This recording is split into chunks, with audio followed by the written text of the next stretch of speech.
상속인이 아닌 사람이 상속을 받을 경우 이런 것도 있나요? 상속인이 아닌 사람이 간혹 가다가 상속을 받는 경우가 생기는데요. 네. 그런 경우에는 실제 자녀들이나 뭐 배우자 또는 이런 상속인의 경우에는 굉장히 좀 억울하실 수 있겠죠. 그렇죠. 쟤는 상속인도 아닌데 왜 이렇게 상속을 많이 받았어? 뭐 그게 생전이든 생후든 이렇게 미리 받으신 경우에는 상속 회복 청구라는 걸 하실 수 있습니다. 그래서 그 상속인이 아닌 사람의 받아간 상속분에 대해서 다시 상속인에게 돌려달라 이런 소송을 하실 수 있습니다. 생전에 유언장을 그렇게 하면 그 가족도 아닌데 넘어갈 수가 있는 그런 경우가 있는 거예요? 유언 같은 경우에도 일단은 그 엄격한 절차를 따라가지고 해야 되고 본인의 직접적인 의사가 정식 그 유언의 절차에 따라가지고 작성이 되었는지가 중요하고요. 그렇게 해서 만일 넘어간 자산이 있다 그러면 아까 전에 말씀드렸다시피 특별 수익을 하신 분에 대해서 상속인이 아니라고 한다 그러면 상속인의 경우에는 상속 회복을 청구를 하시거나 그 부분에 대해서 좀 진정성이 있는 그런 증여 내지는 의사 표시였는지를 확인하는 절차들이 다 법에서 마련되어 있습니다. 치매가 걸린 과정에서 갑자기 뭐 내가 강아지한테 전 재산을 뭐 물려주겠다 막 이런 경우가 있을 수도 있을 것 같아요. 있을 수 있죠. 반려견이나 반려묘 같은 경우에는 법적으로 의사표시를 할 수 있는 존재는 아닙니다. 사실 뭐 반려견이 다쳤을 경우에 재물 손괴로 뭐 이렇게 처벌을 한다든지 그러고 있기 때문에 아직 우리나라 현행 민법상에는 반려견이나 반려동물에 대해 가지고 상속을 하기는 어려울 거로 보입니다. 그리고 또 전제가 또 약간 치매 걸리셨을 때 또 네, 그러면 또 치매가 걸린 이제 수준이라든지 그리고 치매가 걸렸지만 의사표시를 아직 어느 정도 하실 수 있는 분들이 계십니다. 그런 경우에는 이게 뭐 치매라고 해도 정도가 있다라는 거죠. 그렇죠. 그 정도에 따라서 아예 의사표시가 안 되는 분이라고 이미 판정이 된 경우에는 그런 의사표시는 뭐 실질적으로 법률상 의사표시로 볼 수는 없겠죠.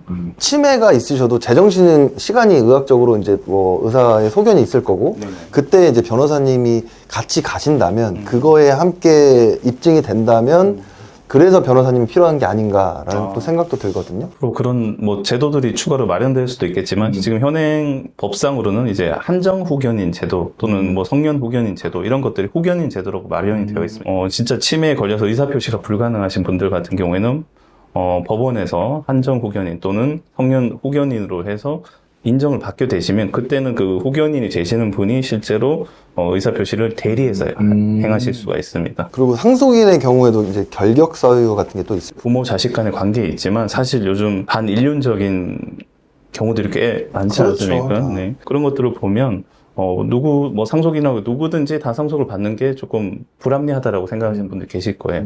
그렇기 때문에 민법에서는 고의로 부모라든지 상속을 받기 위해 가지고 이렇게 범죄 행위를 하는 경우 또는 뭐 사기라든지 그런 걸 통해서 유언장을 이제 위조하거나 변조하거나 그런 행위들 그런 경우에는 상속을 못 받도록 되어 있습니다. 상속 또는 이제 증여라고 하죠. 그게 어떤 게 유리한지 되게 헷갈려 하시는 분들이 많이 계시거든요. 맞습니다. 네, 그거 요즘 좀 말씀해 주십시오.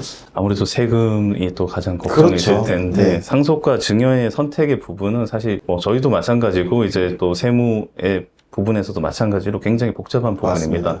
근데 기본적으로 아셔야 될 게 상속과 증여의 세율 자체가 다르지는 않습니다. 동일한 세율을 적용하도록 되어 있지만 여기서 차이점이 뭐냐면 증여하고 상속의 경우 공제 한도라는 것이 있습니다. 그래서 얼마까지는 뭐 세금을 뭐 물지 않도록 하는 그러니까 증여 같은 경우에는 뭐 5천만 원, 1억 뭐 이런 식으로 되어 있고 뭐 상속의 경우에는 뭐 10억, 20억, 30억 이런 식으로 공제 한도라는 것들이 마련되어 있습니다. 그래서 그 금액에 따라 가지고 각각의 어떤 상황이 발생을 했을 때 상속이라든지 증여라든지 이런 것들이 예상이 될 때 미리 그런 세무적인 부분들을 가장 합리적인 방법으로 미리 좀 상담이라든지 이것도 상담 가능하십니까? 네, 그렇습니다. 증여 목적으로 분양받으신 꽤 있어요. 이게 상속으로 이미 뭐 건물을 몇 개 갖고 있고 집도 다주택이다 보니까 아예 손주 명의로 세금을 미리 내버리고 그런 경우도 있고 아니면 뭐 아들 명의로 뭐 자녀 명의로 하는 경우도 있고 또 상속이라는 거는 또 상속에서 유리한 점이 또 있고 맞습니다. 그리고 뭐 증여는 이미 세금을 먼저 내는 건데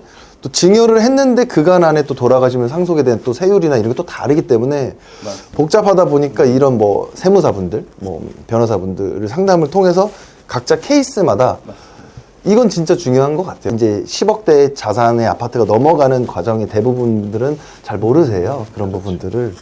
그래서 이런 부분을 통해서 우리 이제 구 변호사님과 함께 상담 한번 받아보셨으면 좋겠고. 사실 요즘은 뭐 수도권, 특히 서울 같은 경우에는 집값만 해도 대부분 평균적으로 10억, 20억씩 다 하지 않습니까? 그런 자산들에 대해 가지고 어떤 공제한도를 넘어서는 부분이라든지 공제한도 아니라고 하더라도 가장 세금을 뭐 절약해서 이제 뭐 상속이나 증여를 하실 수 있는 부분들에 대해서 많은 고민들을 하고 계시다고 생각을 합니다. 그래서 그런 것들에 대해서 저희가 어떤 뭐 서비스를 지금 계속 제공하고 있으니까 앞으로 뭐 그런 부분들에 대해서 문의를 많이 해주시면 좋을 것 같습니다. 네, 오늘 구 변호사님이랑 이렇게 뭐 법률 서비스가 왜 필요한지, 변호사님이 왜 필요한지, 상속이나 뭐 증여에 대해 간단히 인터뷰 한번 해봤고, 마지막으로 하실 말씀 있으세요? 저희 로펌 같은 경우에는 뭐 한지훈 팀장님도 계시지만 굉장히 많은 전문가들께서 오랜 경력과 그리고 경험을 통해 가지고 의뢰인과 최대한 공감하고 소통하면서 그런 어려운 점들을 해결해 드리고자 최선을 다하고 있습니다.